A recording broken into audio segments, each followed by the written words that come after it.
టేస్టీగా గోధుమ పిండితోనే మనం ఇంట్లో స్నాక్స్ అయితే ప్రిపేర్ చేసుకోవచ్చు. కోకోనట్ పౌడర్ ఒక టేబుల్ స్పూను, నువ్వులు ఒక టేబుల్ స్పూన్ యాడ్ చేశాను. దీనిలోనే 2 కప్పులు గోధుమ పిండి అయితే వేశాను.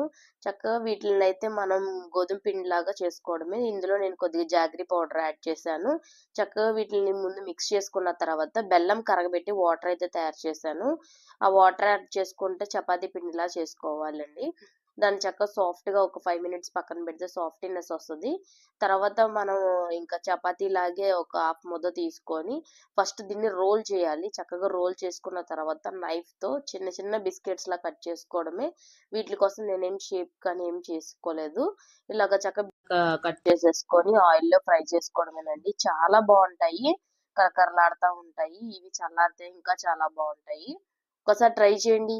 ఎలా వచ్చిందో నాకు కామెంట్ చేయండి. ఫైన్‌గా ఇలా అయితే వస్తాయి. చల్లారిన తర్వాత సర్వ్ చేస్తే చాలా బావుంటాయండి స్నాక్స్ కింద. మన వీడియో నచ్చితే తప్పకుండా లైక్ చేయండి. అండ్ మన ఛానెల్‌ని సబ్స్క్రైబ్ చేసుకోవడం మర్చిపోమాకండి.